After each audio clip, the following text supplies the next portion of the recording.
Mis on sinu meelest arhitektuur? Arhitektuur on meid ümbritsev keskkond, see on nagu ehituskunst.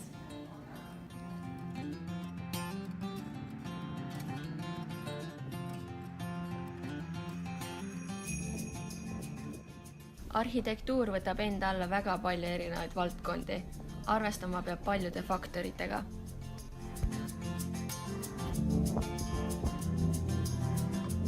Mis on arhitektuuris oluline?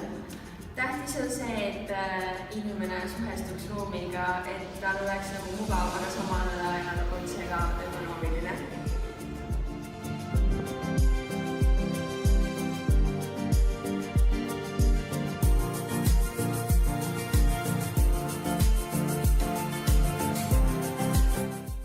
Mis teeb arhitektuuri põnevaks?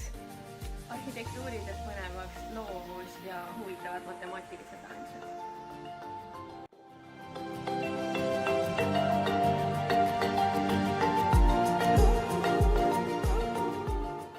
Arhitektuuri lahendamiseks on väga palju erinevaid viise.